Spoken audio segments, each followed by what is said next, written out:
Yıldırım Bayezid Han'ın esaretiyle neticelenen Ankara Muharebesi bozgunu Osmanlı Devleti için büyük bir felaket olmuştu. Hükümdarın esir düşmesi devleti başsız bırakmıştı. Yıldırım'ın esir düşmeyen 3 oğlundan her biri bir köşeye kaçmışlardı. En büyük şehzade olan Emir Süleyman, Bursa Sarayı'ndan alabildiklerini alarak doğruca Rumeli'ye kaçmıştı. Şehzade İsa Çelebi, emrindeki askerleriyle Balıkesir taraflarında saklanıyordu. Şehzade Mehmet Çelebi, ordusuyla Bolu dağlarına çıkmıştı.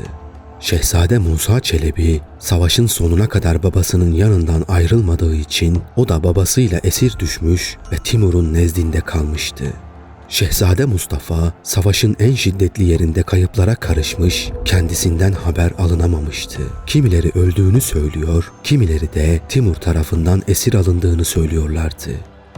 En küçük şehzade olan Kasım ise yaşı henüz küçük olduğundan Bursa'da bırakılmış ve savaşa götürülmemişti. Şehzade Emir Süleyman, Bursa'dan Rumeli'ye geçmeden önce onu ve kız kardeşini ailesiyle birlikte yanında götürmüştü. Ankara Muharebesi'nin galibi olan Timur, Anadolu'nun altını üstüne getirmiş, şehir ve topraklarını talan ettirmişti. Anadolu'nun bütün zenginliklerini topladıktan sonra Osmanlı'nın tekrar ayağa kalkmasını engellemek için eski Anadolu beyliklerine topraklarını iade etmişti. Bursa şehrinde hapis tutulan Karamanoğlu Alaaddin Ali Bey'in oğlu Mehmet Bey'i Karamanoğlu Beyliği'nin başına geçirdi. Candaroğullarından Sinop Emiri İsfendiyar Bey'in toprakları Kastamonu ve Çankırı şehirlerinin ilhak edilmesi suretiyle genişletilmişti. Timur, Osmanlı tahtının varisi görülen Büyük Şehzade Süleyman'ın muhakkak yakalanmasını istiyordu. Fakat onun takipten kurtulup Rumeli'ye kaçtığını öğrenince bu sefer siyaset yolu ile onu elde etmeyi düşünmüş ve ona bir elçi göndererek kendisine tabi olmasını ve vergi vermesini istemişti. Bunun üzerine Emir Süleyman, Timur'a elçiler ile kıymetli hediyeler yollayıp onun teklifini kabul etti. Timur, Emir Süleyman'ın elçisine "Ben geçmişi unuttum, korkmasın, yanıma gelsin ki kendisine dostluğumu göstereyim" diyerek Süleyman'ın Rumeli'deki Osmanlı topraklarında hakimiyetini tanıyan bir menşur verdi. Timur, Emir Süleyman'ın hükümdarlığını tanırken aynı zamanda diğer şehzadeler olan İsa ve Mehmet Çelebilere de elçiler gönderdi.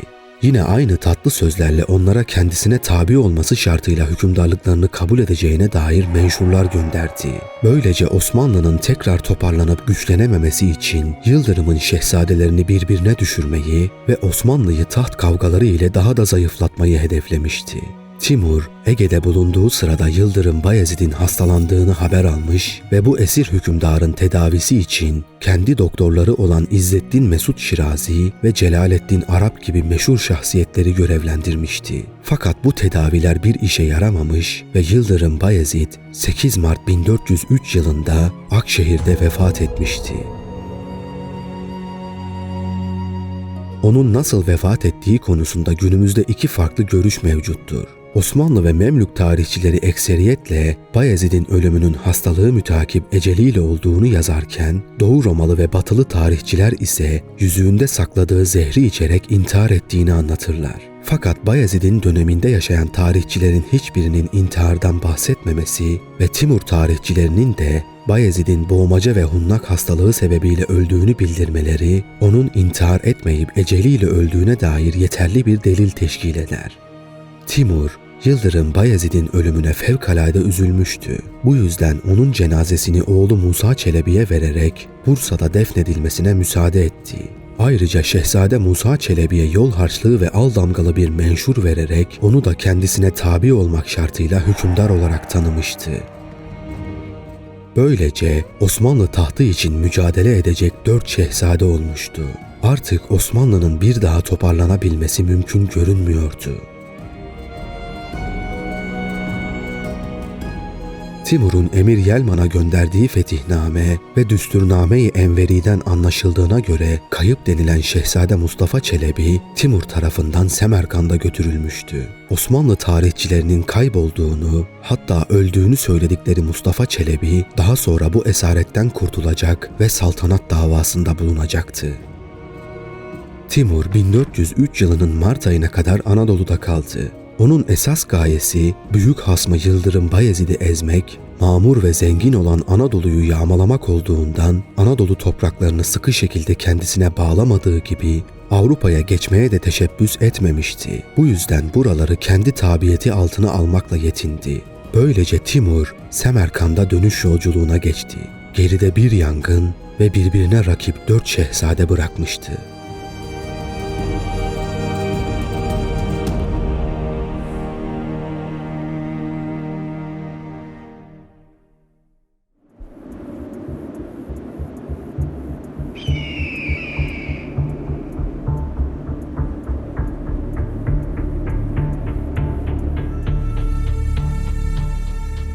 Ankara mağlubiyetinden sonra Rumeli'ye kaçan Yıldırım'ın büyük oğlu Emir Süleyman, Timur'un da menşuruyla Edirne'de hükümdarlığını ilan etmişti. Emir Süleyman, Yıldırım Bayezid'in oğullarının en büyüğü olduğundan bir bakıma tahtın meşru varisi olarak görülüyordu. Emir Süleyman hükümdarlığını ilan edince Doğu Roma ile bir anlaşma yaparak Çanakkale Boğazı'ndan Türk gemilerinin geçmeyeceğini kabul etmişti. Aynı zamanda Anadolu tarafındaki Kartal, Pendik ve Gebze taraflarını Doğu Roma'ya hibe etmişti. Rumeli'de ise Varna'ya kadar uzanan Karadeniz sahillerini, Selanik şehrini ve Yunanistan'da Mora'nın kuzeyinden itibaren Teselya'yı Romalılara bırakmıştı.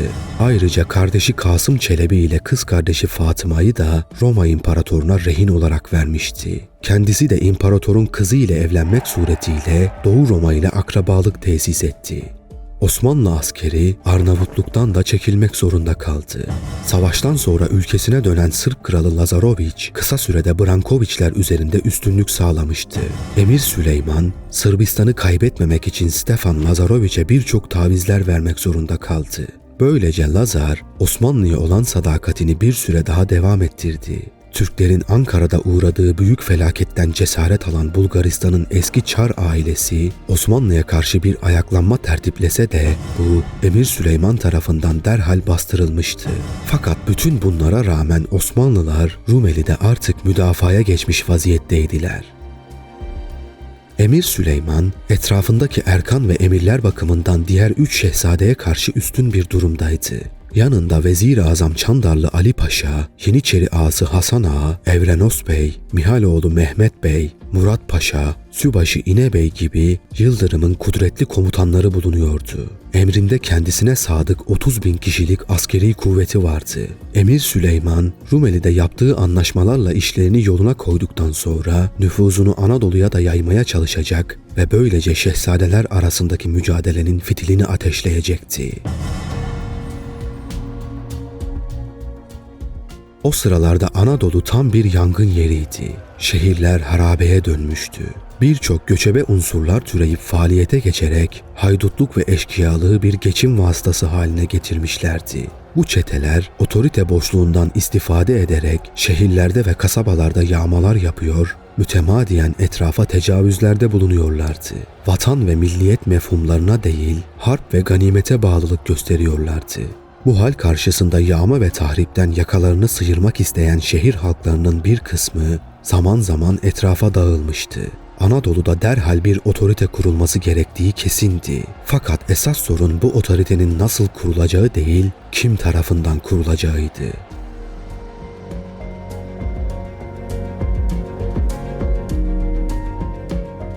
Ankara mağlubiyetinden sonra Timur'un Anadolu'da hükümdarlığını tasdik ettiği diğer 3 şehzadeden her biri gittiği bölgede kendi hükümetlerini kurmaya başladılar. Çelebi Mehmet, savaştan kurtulabilen Amasyalı Bayezid Paşa ve mahiyetindeki 1000 askeriyle birlikte valisi olduğu Amasya'ya gitmişti. Buraya gelince derhal Amasya, Tokat ve Çorum çevresine hakim olmuş ve burada istikrar sağlamıştı. Şehzadelerden Musa Çelebi ise Bursa'da babası Yıldırım Bayezid'i defnettikten sonra Bursa başkent olmak üzere İznik ve Eskişehir taraflarına hakim bir vaziyette görünüyordu. Bir diğer şehzade olan İsa Çelebi ise Karesi topraklarına hakimdi.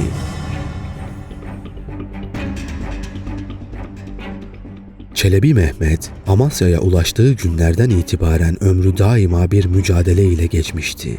Osmanlı'daki bu otorite boşluğundan faydalanmak isteyen Canik beyleri Çelebi Mehmet'e itaat etmeyi reddederek onun egemen olduğu şehirleri istilaya teşebbüs ettiler. Zira Çelebi Mehmet'in ordusu hayli az olmasına karşın Canik beyleri kalabalık ordulara sahiplerdi. Böylece Canik beylerinden İnaloğlu emrindeki ordusuyla Tokat'a saldırırken Kubadoğlu Niksar'a, Gözleroğlu ise Çorum'a saldırmıştı.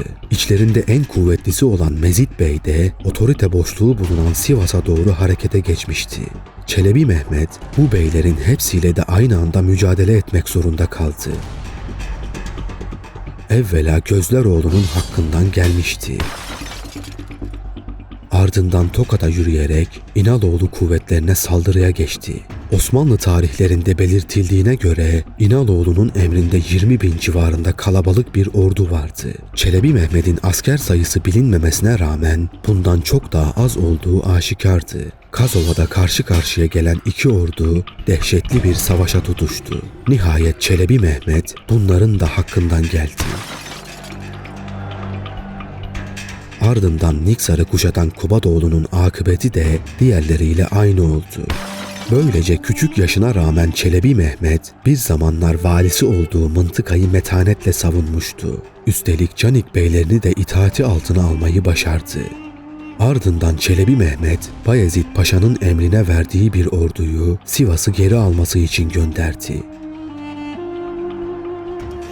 Mezit Bey, Sivas'ı cesaret ve metanetle savunsa da nihayetinde Sivas, Bayezid Paşa tarafından geri alınmıştı. Böylece Sivas geri alınınca Bayezid Paşa Mezit Bey'i Amasya'ya gönderdi. Onun cesaret ve şecaatine hayran kalan Çelebi Mehmet, Mezit Bey'i affetmiş, hatta onu Sivas valiliğine tayin etmişti. Aynı zamanda çok yakışıklı bir kimse olan Mezit Bey, Sivas'ta bulunduğu müddet zarfında Timur istilasında harap olan şehri imara çalışmış, Osmanlı komutanları arasına girerek Çelebi Mehmet ile birlikte birçok muharebelere iştirak etmiş ve iyi bir komutan olduğunu ispat etmişti. Şehzadeler arasındaki ilk savaş, Anadolu'nun batısındaki İsa ve Musa Çelebiler arasında başlamıştı. Karesi bölgesine hakim olan İsa Çelebi kısa sürede kendisine taraftar toplamış ve civardaki beylerden destek alarak ordusunu sağlamlaştırmıştı. Onun ilk hedefi eski Osmanlı başkenti olan Bursa'yı kardeşi Musa'dan almaktı. Bu maksatla vakit kaybetmeden ordusuyla harekete geçen İsa Çelebi Bursa şehrine doğru ilerledi. Kardeşi İsa'nın üzerine geldiğini haber alan Musa Çelebi, Bursa halkını silahlandırmak ve şehirde müdafaya hazırlanmak istemişti.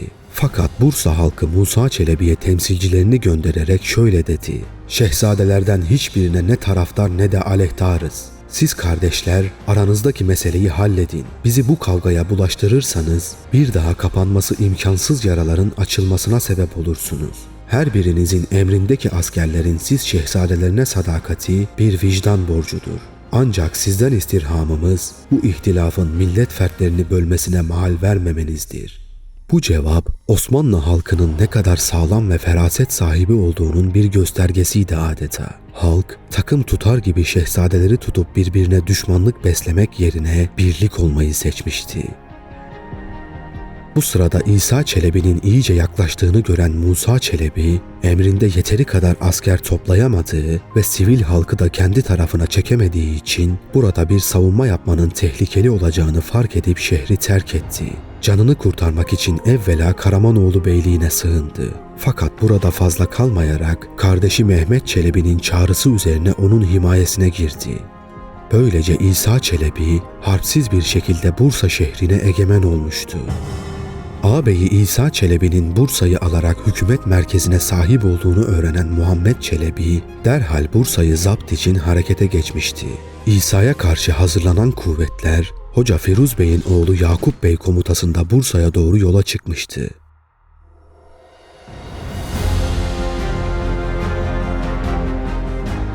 Buna mukabil İsa Çelebi de emrindeki Sarı Timurtaş Paşa'yı göndermişti. İki ordu Ermeni belinde karşı karşıya gelince Çelebi Mehmet'in komutanı Yakup Bey Sarı Timurtaş Paşa'yı mağlup etti.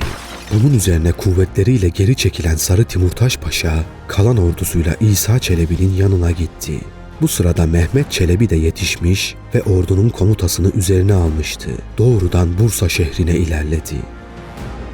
İki ordu burada şiddetli bir muharebeye tutuştu. Muharebenin kazananı Çelebi Mehmet olmuştu.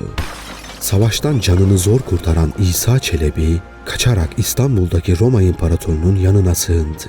Savaştan yaralı kurtulabilen Sarı Timurtaş Paşa daha sonra yakalanıp öldürülmüştü. Böylece Bursa şehrini ele geçiren Mehmet Çelebi, İznik ve çevresine de hakim oldu. Bu sırada Roma İmparatorundan da destek alan İsa Çelebi, ağabeyi Emir Süleyman'ın yanına gitmişti. Olan biteni anlattı ve Mehmet Çelebi'nin Anadolu'da hakimiyet kurduğunu, bir sonraki adımının ise Rumeli'ye saldırmak olacağını söyledi. Çelebi Mehmet'in Anadolu'da tek başına hakim olması Emir Süleyman için bir tehditti. Onun gücünü kırabilmek için İsa Çelebi'ye destek verip onu Anadolu'ya gönderdi. Nihayet İsa Çelebi, Emir Süleyman'dan aldığı destek ve Balıkesir civarından toplayabildiği askerlerle yeniden kuvvetlenmiş ve 12.000 kişilik bir ordu kurmuştu. O sırada Çelebi Mehmet'in Amasya'da olmasını fırsat bilen İsa Çelebi derhal Bursa şehrine yürüdü.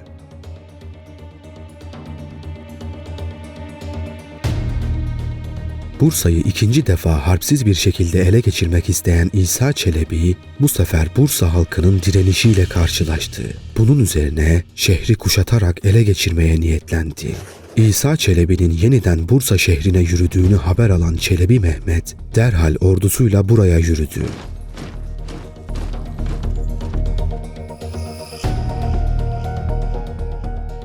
İsa Çelebi'nin Bursa'yı ele geçirmesine fırsat vermeden yetişen ordu, Bursa önlerinde tekrar İsa Çelebi ile karşılaştı. Yapılan bu ikinci muharebede Çelebi Mehmet İsa Çelebi'ye karşı ikinci kez zafer kazandı. Yine sağ olarak kurtulmayı başaran İsa Çelebi bu sefer de Candaroğlu İsfendiyar Bey'in yanına sığınmıştı. İsfendiyar Bey'den aldığı kuvvetlerle bu sefer Ankara Kalesi'ne saldırdı. Bunun üzerine Çelebi Mehmet 3.000 kişilik kuvvetiyle buraya gelince iki kardeş bir kez daha savaşa tutuştu. Muharebenin kazananı yine Çelebi Mehmet oldu. Fakat İsa Çelebi bu savaşta da ele geçirilememiş ve kaçmayı başarmıştı. Bu sefer de Ege kıyılarına gitmiş ve buradaki beylikleri safına çekmeye çalışmıştı. Uzun uğraşlardan sonra Saruhan, Aydın, Germiyan ve Menteşe beylikleriyle ittifak kurmayı başarmış ve bu sefer 20.000 kişilik bir ordu toplamıştı. Sonunda hazırlıklarını tamamlayan İsa Çelebi bir kez daha Çelebi Mehmet üzerine yürüdü.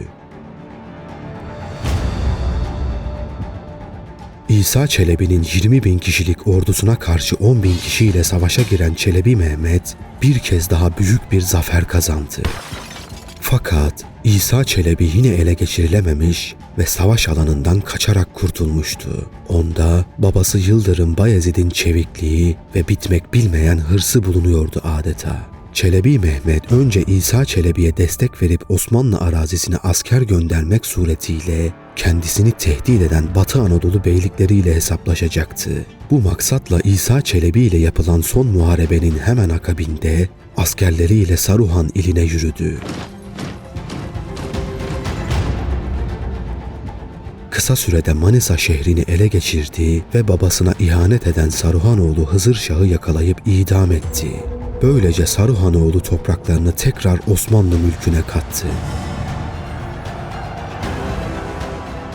Ardından Çelebi Mehmet, Germiyanoğlu arazisine yürüdü. Ankara Muharebesi'nde Timur'un sol kanadında komutanlık yapan Germiyanoğlu Yakup Bey, Çelebi Mehmet'in geldiğini haber alınca derhal kalelerinin anahtarlarını Çelebi Mehmet'e teslim ederek Saruhanoğlu'nun uğradığı felaketten kurtulmuş oldu. Diğer beylikler ise Yıldırım Bayezid'in 1. Anadolu seferinde yaptıklarını hatırlamış ve korkuya kapılmışlardı. Bunun üzerine Aydın ve Menteşe beylikleri derhal Çelebi Mehmet'e elçiler göndererek onun hükümranlığını kabul ettiğini bildirdiler. Bu arada İsa Çelebi bu defada Karamanoğlu Beyliğine sığınarak burada bir kez daha ordu toplamaya çalışıyordu. Fakat Çelebi Mehmet Karamanoğulları ile arayı iyi tutmuştu. İsa Çelebi'nin yakalanması için birçok adamını seferber etti. Karamanoğulları ise 4 defa yenilgi almış olan İsa Çelebi'ye yardım etmediler. İsa bir ara ve son defa Karaman'dan çıkarak Osmanlı arazisine girdiyse de bu taraflara hakim olan Çelebi Mehmet'in adamları onu Eskişehir'de bir hamamda yakalayıp boğarak öldürdüler. Cenazesi Bursa'ya getirilerek babasının yanına defnedildi. Böylece şehzadelerden birisi saltanat davasından eksilmiş, ortadan kalkmış oldu. Artık Osmanlı'nın Anadolu tarafı Çelebi Mehmet'in elinde, Rumeli tarafı ise Emir Süleyman'ın elindeydi. Fetret devrinin bundan sonraki safhası Anadolu tarafı ile Rumeli tarafının çarpışması şeklinde cereyan edecekti.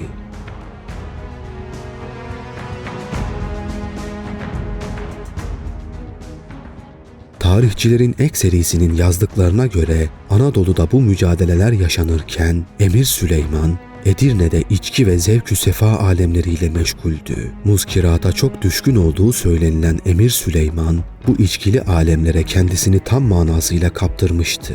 Fakat Çelebi Mehmet'in gitgide kuvvet kazanması, Batı Anadolu beylik ordularını bile mağlup etmesi Emir Süleyman'ı bir müddet için daldığı işret aleminden uyandırmıştı.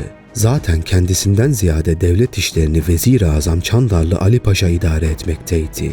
Onun en büyük kudreti sahip bulunduğu kıymetli komutanlar ve devlet adamlarıydı. İyi bir devlet adamı olduğu kadar kurnaz bir politikacı olan Çandarlı Ali Paşa, Emir Süleyman'ın dikkatini Anadolu üzerine çekmişti.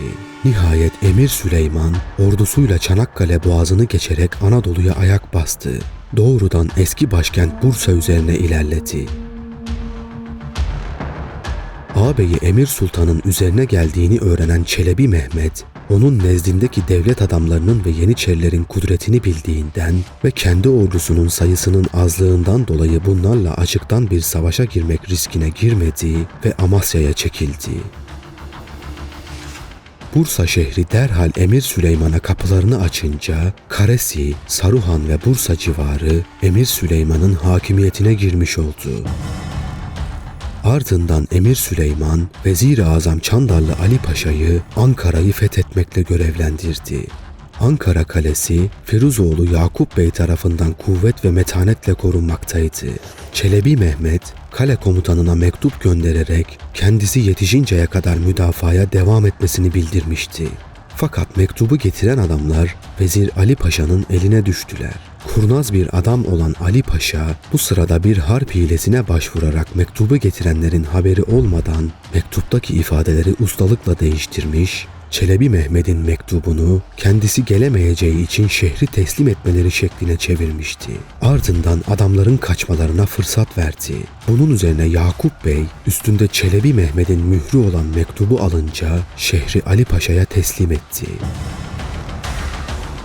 Bu sırada topladığı ordusuyla Ankara'yı kurtarmaya gelen Çelebi Mehmet, şehrin teslim edildiğini görünce kuvvetlerini kâfi görmeyerek hücum teşebbüsünde bulunmamış ve babası Bayezid'in dahi veziri olan Çandarlı Ali Paşa ile çarpışmayı göze alamamıştı. Daha ziyade onun kuvvetlerini baskın hareketleriyle taciz etmeyi uygun bulmuştu. Çandarlı Ali Paşa kuvvetleriyle onun üzerine gidiyor, o ise yolda pusular kurarak Çandarlı'nın ordusuna zayiat verdiriyordu. Bu taktik, Çandarlı Ali Paşa'nın Yıldırım'a Timur karşısında yapmasını önerdiği taktikti. Sonunda Çandarlı Ali Paşa bu yorucu kovalamacaya nihayet vererek Bursa'ya çekildi. Çelebi Mehmet, casusları vasıtasıyla gün ve gün Bursa'dan haber alıyordu. Ağabeyi Emir Süleyman ordularının büyük kısmı Batı Anadolu beylikleri üzerine sefere çıkmış ve bu beyliklerin Emir Süleyman'a tabiyetlerini sağlamışlardı. Ağabeyinin ordusunun seferde olmasını fırsat bilen Çelebi Mehmet, onu Bursa'da gafil avlamak istemiş ve derhal Bursa'yı hedef tutarak ordusuyla harekete geçmişti. Nihayet Sakarya Vadisi'ne geldiği zaman Süleyman'a haber ulaşınca Süleyman korkuya kapılmıştı. Bu sebeple Bursa şehrini terk etmeyi düşündü. Fakat Vezir-i Azam Çandarlı Ali Paşa şehri terk edip kaçmanın iyi karşılanmayacağını, kendisine bağlı olanları kendisinden soğutacağını ve hakimiyetini tanıyan halk arasında panik yaratıp onların Çelebi Mehmet tarafına geçeceğini söyleyerek Süleyman'ı bu fikirden vazgeçirdi. Bu arada Batı Anadolu'daki askerler Bursa'da toplanıncaya kadar Çelebi Mehmet'i oyalaması için Evrenos Bey komutasına bir miktar asker verilerek Mehmet üzerine sevk edildi. Çelebi Mehmet üzerine gelen Evrenos Bey'in kuvvetleriyle savaşa tutuştu. Bu yaşlı kurt Orhan Gazi döneminden beri Osmanlı Devleti'nde komutanlık yapıyordu. Onun eliyle nice kaleler fethedilmiş, nice ordular bozulmuştu. Fakat bu büyük komutan Çelebi Mehmet karşısında bozguna uğradı. Evrenos Bey'in mağlup edilmesinin ardından işler Emir Süleyman için daha tehlikeli bir hal almıştı. Fakat Vezir-i Azam Çandarlı Ali Paşa öyle kolay pes edecek bir devlet adamı değildi ve Çelebi Mehmet'e karşı bir harp hilesine daha başvurdu. Ona bir mektup yazarak Emir Süleyman'dan şikayet edip bundan böyle kendisine sadakatini sunacağını belirttikten sonra sadakatinin bir nişanesi olarak kabul edilmesi gereken şu haberi vermişti. Ordunda bir fesat hazırlığı var. Yanındaki erkanın Süleyman'ın tarafına geçmek için fırsat kollamaktadırlar. Bundan dolayı çok dikkatli ol. Elimden geldiği kadar seni gelişmelerden haberdar edeceğim. Çelebi Mehmet, Ankara Muharebesi'nde sağ kanat komutanı iken ihanetin acısını bizzat yaşadığında henüz 17-18 yaşlarındaydı. İhanetten korkmak için gerçek sebepleri vardı. Çandarlı Ali Paşa aynı zamanda onun psikolojisine saldırıyordu. Fakat yine de Çelebi Mehmet, Ali Paşa'dan aldığı bu mektubun doğruluğuna önce inanmamış, bunun bir hile olduğunu düşünmüştü. Lakin birkaç gün sonra mühim bir şahsiyet olan Şaraptar İlyas'ın bir anda Emir Süleyman tarafına geçmesi Çelebi Mehmet'i Ali Paşa'nın mektubunun doğruluğuna inandırmış ve bu suretle Ali Paşa hilesinde muvaffak olmuştu. Bu hadise üzerine Çelebi Mehmet savaşmak için daha fazla ilerlemekten vazgeçerek ordu komutanı Bayezid Paşa'nın da reyiyle geri çekilmişti. Vezir-i Azam Çandarlı Ali Paşa Murad-ı Hüdavendigar'ın ve Yıldırım Bayezid'in başvezirliğini yapmış fevkat deha bir şahsiyetti. Çelebi Mehmet çocukluğundan itibaren onun ve babası Kara Halil'in Osmanlı'yı Osmanlı yapan kişiler olduğunu biliyordu. Emir Süleyman ve mahiyetindeki devlet adamları en azından Yeniçeriler kendi safında olsaydı işi gerçekten de kolaylaşırdı. Fakat tüm bu güçlü kadroya karşı bir mücadele yürütmek zorundaydı. Çelebi Mehmet'in Amasya'ya dönmesinin ardından Emir Süleyman ordusuyla Sivrihisar'a yürüdü. Burası önceden Osmanlı arazisi olup Ankara Muharebesi'nden sonra Timur tarafından Karamanoğlu topraklarına katılmıştı. Burası Emir Süleyman tarafından geri alındıktan sonra Evrenos Bey komutasına verilen ordu Karaman içlerine gönderildi. Bu sırada Emir Süleyman'ın fazlaca güçlenmesi Çelebi Mehmet'in de Karamanoğullarının da işine gelmemekteydi. Bunun üzerine Karamanoğlu Mehmet Bey ve Çelebi Mehmet Emir Süleyman'a karşı bir ittifak kurdu. Bu ittifakı öğrenen Evrenos Bey daha fazla ilerlemeyerek Ankara'ya çekildi. Emir Süleyman, Batı Anadolu beyliklerinin ekserisini nüfuzu altına alıp kendisine bağladıktan ve Ankara'yı da aldıktan sonra Çelebi Mehmet hayli çaresiz bir durumda kalmıştı. Rumeli'ye ilaveten Anadolu'nun batısına da hükmetmeye başlayan Süleyman'ı Anadolu'dan çıkarmaya Çelebi Mehmet'in kudreti kafi gelmezdi. Karamanoğlu ile yapılan ittifak da kafi bir emniyet unsuru sayılmazdı. Fakat Çelebi Mehmet için olumlu bir gelişme sayılabilecek tek şey Vezir-i Azam Çandarlı Ali Paşa'nın vefatı olmuştu. İşte Emir Süleyman'ın duruma hakim göründüğü bu zamanlarda bütün işlerinde kendisine rehber olan değerli bir şahsiyetten mahrum kalmıştı. Çelebi Mehmet gayet kurnazca hazırlanmış bir planı tatbike koyuldu. Nezdinde bulunan Musa Çelebi'yi Rumeli tarafına geçirebilirse Emir Süleyman'ı Anadolu'dan uzaklaştırabilir ve savaşı Rumeli tarafına çekebilirdi. Timur'un esaretinden kurtulduğu tarihten beri Çelebi Mehmet'in yanında olan ve ona itaat eden Musa Çelebi, Rumeli'ye geçince Mehmet Çelebi namına mücadele edeceğine dair söz vermişti.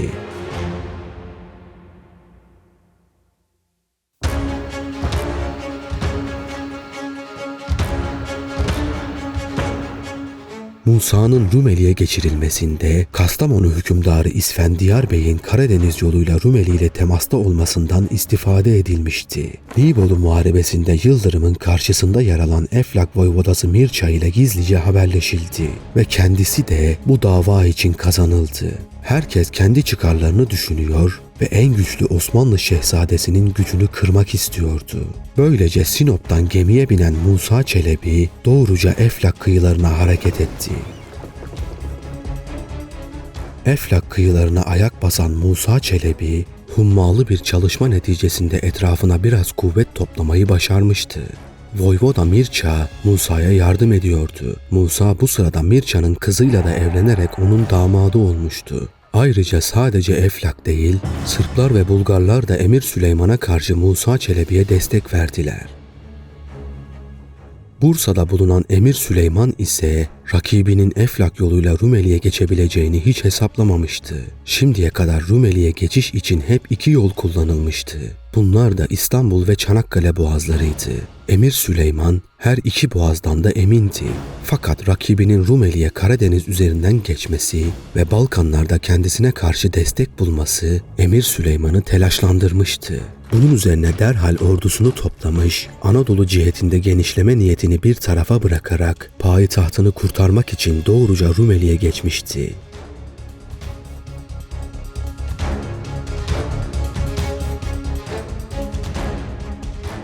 Böylece Çelebi Mehmet kurguladığı planında muvaffakiyet elde ederek amacına ulaşmış ve Emir Süleyman'ın Anadolu'dan çekilmesini fırsat bilerek Anadolu'da kaybettiği toprakları geri almıştı. Artık savaş Anadolu'dan Rumeli'ye kaymıştı.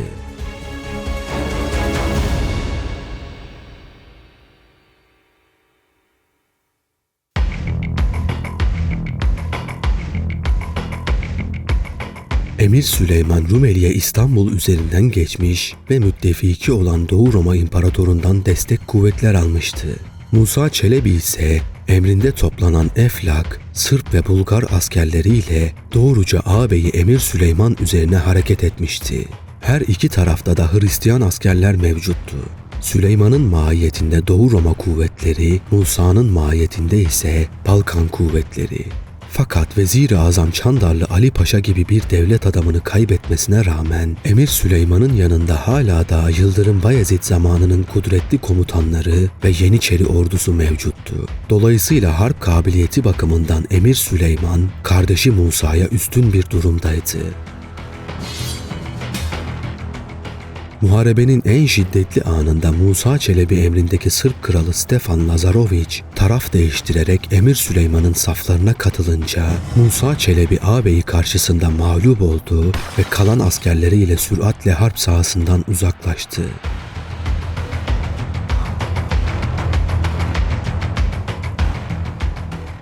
Musa Çelebi mağlup olmakla beraber ümitsizliğe düşmemiş, mücadelesini daha kuvvetle yürütmeye gayret etmişti. Emir Süleyman ise galibiyetinin semeresini tam manasıyla elde etmeye uğraşmamıştı. Bu cümleden olarak mağlup olan Musa Çelebi'yi takip ettirerek yakalatmaya çalışmamıştı. Musa Çelebi Rumeli topraklarında olduğu, yani Emir Süleyman için tehlike hala mevcut bulunduğu halde Yıldırım'ın bu oğlu yine muğtadı olan sefahat alemlerine fazlaca dalmıştı. İçki Emir Süleyman'ı harap etmekteydi. Solakzade tarihinde bu durum şu sözlerle ifade ediliyor. Her sabah ve akşam Edirne hamamlarında şakıyan, naziken dam ve hoş hıram elinden nüş camı badeyi idfam etmede ve akıl ve idrakini nefsi emmareye rağm etmedeydi. İyi yetişmiş ve bilgili bir insan olmasına rağmen içkiye düşkünlüğü Emir Süleyman'ın iyi vasıflarını köreltmekteydi. Onun bu hali etrafındakilerin kendisinden soğumasına sebep olmaktaydı. Vaziyeti ustalıkla idare eden, Süleyman'ın içkiye düşkünlüğünü ve kusurlarını örten Vezir-i Azam Çandarlı Ali Paşa da artık yanında yoktu. Bu arada Musa Çelebi, Rumeli'de ağabeyine karşı meydana çıkan soğukluk ve muhalefetten de istifade ederek etrafında iyice kuvvet toplamıştı. Nihayet Emir Süleyman'ın hamam alemiyle meşgul olduğu haberini aldığı günlerden birinde derlediği kuvvetlerle aniden Edirne üzerine yürüdü.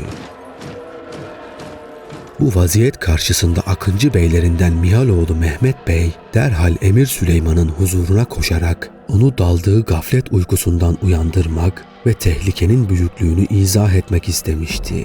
Lakin içkinin de tesiriyle pek kendinde olmayan Süleyman bir beyit mırıldanarak Mihaloğlu'nu başından savmıştı. Onun ardından yaşlı kurt Evrenos Gazi Süleyman'ın yanına gitmiş ve onu ikaz etmişti. Emir Süleyman Evrenos Bey'e şöyle dedi: "Ey ihtiyar hacı babam, sen deli misin ki bu hayallerle benim zevkimi bozmaya geliyorsun? Musa kimdir ki benden taht almak emelinde buluna?" Bu arada Musa Çelebi'nin kuvvetleri Edirne şehrine varmış ve şehri kuşatmaya başlamıştı. Vaziyet artık kritik bir hal alınca Yeniçeri ağası Hasan Ağa son kez Süleyman'ın yanına gitti. Üçüncü defa rahatsız edilmekten gazaba gelen Emir Süleyman yanındaki adamlarına emrederek Yeniçeri ağasını yakalatıp onun sakalını ve bıyığını kestirmişti. Yeniçeri ağası Hasan Ağa başta olmak üzere bütün komutanlar artık Süleyman'dan bir hayır gelmeyeceği kanısına vararak Musa Çelebi'nin kuşatmakta olduğu Edirne Kalesi'nin kapılarını açtılar ve ona biat ettiler. Komutanları tarafından yalnız bırakılan Emir Süleyman sarhoşluktan ayılınca tehlikenin kendisi için ne kadar büyük olduğunu anlayabilmiş ve canını kurtarmak için İstanbul istikametinde kaçmaya başlamıştı.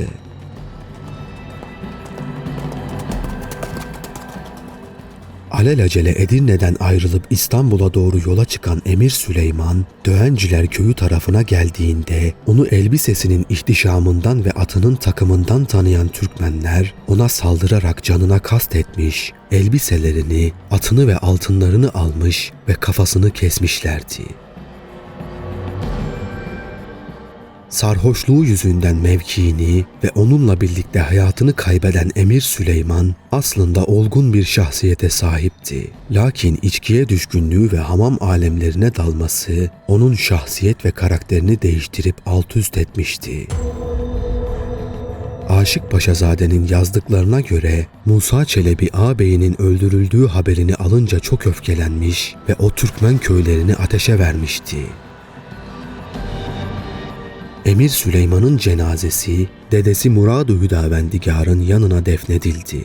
Böylece şehzadelerden birisi daha saltanat davasından eksilmiş, ortada yalnız 2 şehzade kalmış oldu.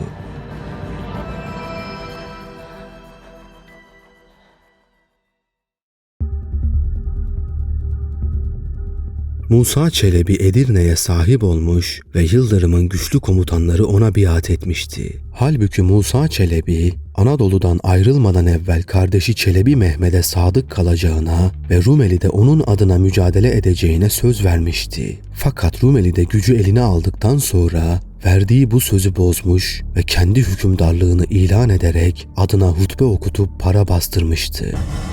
Böylece Osmanlı Devleti, Rumeli ve Anadolu olmak üzere 2'ye bölünmüş oldu. Fetret devrinin bundan sonraki mücadelesi Musa Çelebi ile Mehmet Çelebi arasında olacaktı. Musa Çelebi, Emir Süleyman gibi atıl bir kimse değil, bilakis babası gibi cevval ve cesurdu. Aynı zamanda sert ve haşin tabiatlıydı. Onun bu sert ve biraz da insafsız halleri ileride kendi aleyhine sonuçlar verecekti. Fakat başlangıçta Musa Çelebi'nin Emir Süleyman'ın yerine geçmesinden herkes memnundu. Zira cihat ve ilahi kelimetullah aşkıyla yanan Osmanlı komutan ve askerleri başlarında vaktini zevk ve sefaya ayıran Emir Süleyman gibi birini istemiyorlar, yıllardır sekteye uğramış olan İslam fetihlerinin devam etmesini arzuluyorlardı.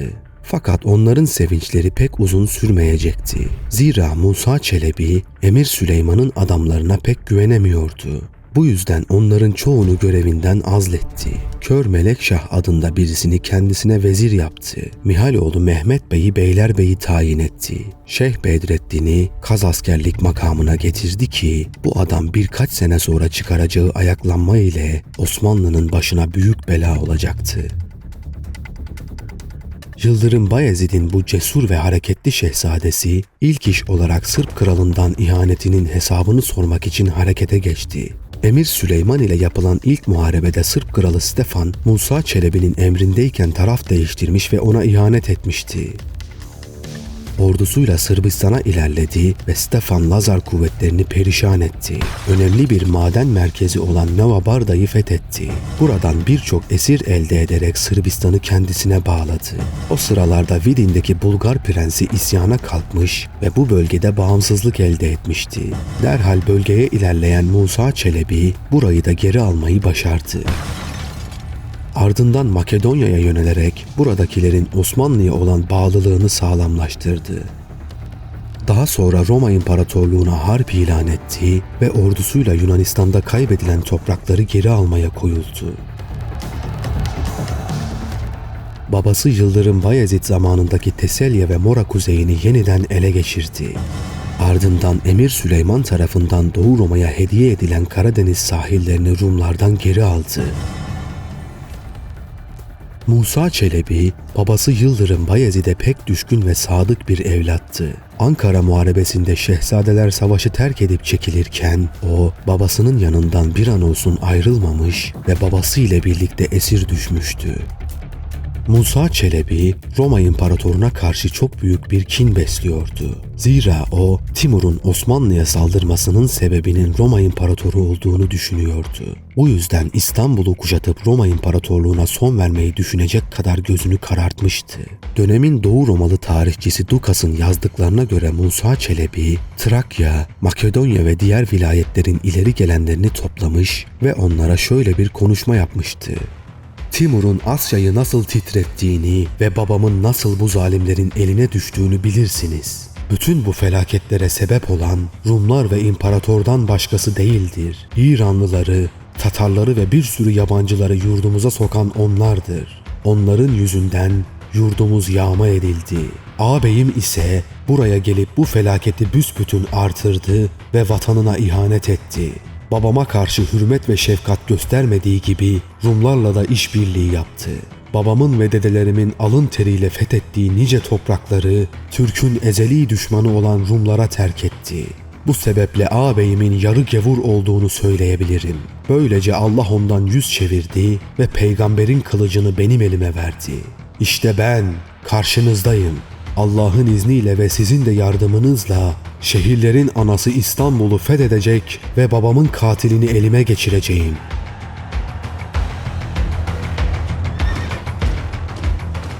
Ardından Musa Çelebi 1411 yılında ordusuyla İstanbul'u kuşatmak üzere harekete geçti.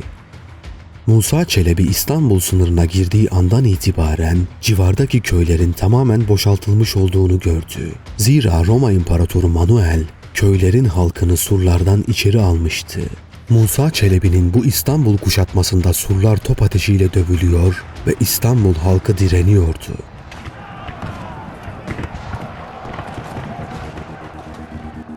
Roma İmparatoru Manuel bu muhasaradan kurtulmak için yanında bulunan Emir Süleyman'ın oğlu Şehzade Orhan'ı Rumeli'ye salarak Musa Çelebi'ye karşı taraftar toplamasını sağlamıştı.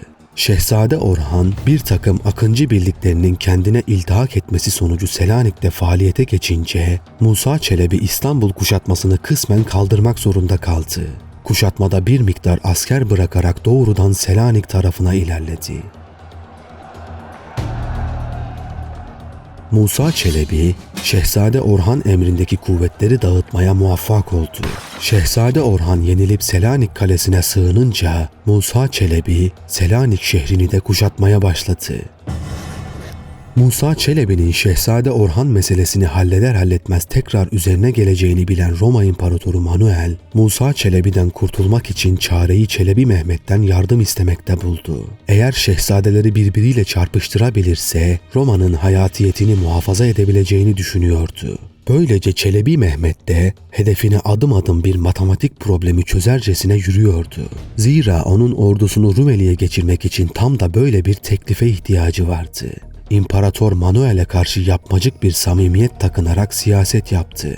Derhal ordusunu toplayıp Üsküdar'a ilerledi.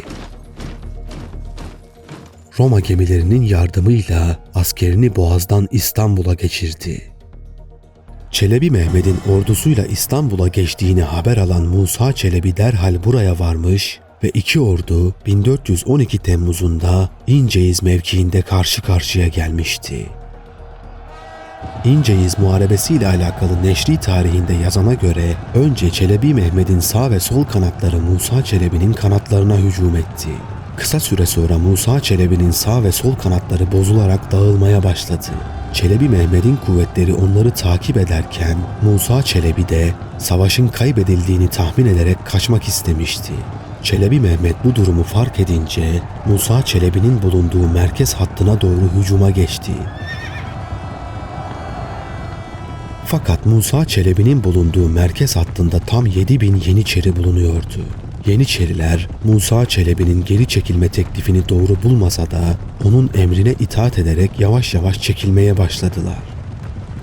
Çelebi Mehmet hızlı süvarilerle onlara yetişince Musa Çelebi'yi güvene alan Yeniçeriler burada Çelebi Mehmet ordusuyla şiddetli bir harbe tutuştular. Yeniçeriler karşısında Çelebi Mehmet'in kuvvetlerinin hiçbir şansı yoktu.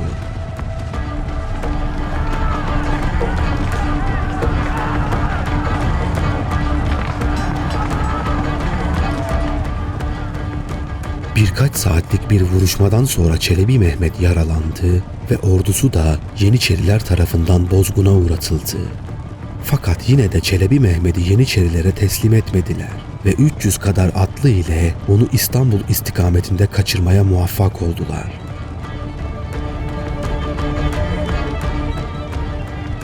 Böylece Çelebi Mehmet'in başlangıçta kazanan ordusu Yeniçeri'nin gayreti sebebiyle mağlup edilmiş oldu. Çelebi Mehmet'in zafer kazanmış olan sağ ve sol kanatları da şehzadelerinin yenilgisini öğrenince savaştan çekildiler. Böylece Çelebi Mehmet kardeşi Musa Çelebi tarafından ağır bir yenilgiye uğramış ve kendisini İstanbul'a zar zor atarak kurtulabilmişti.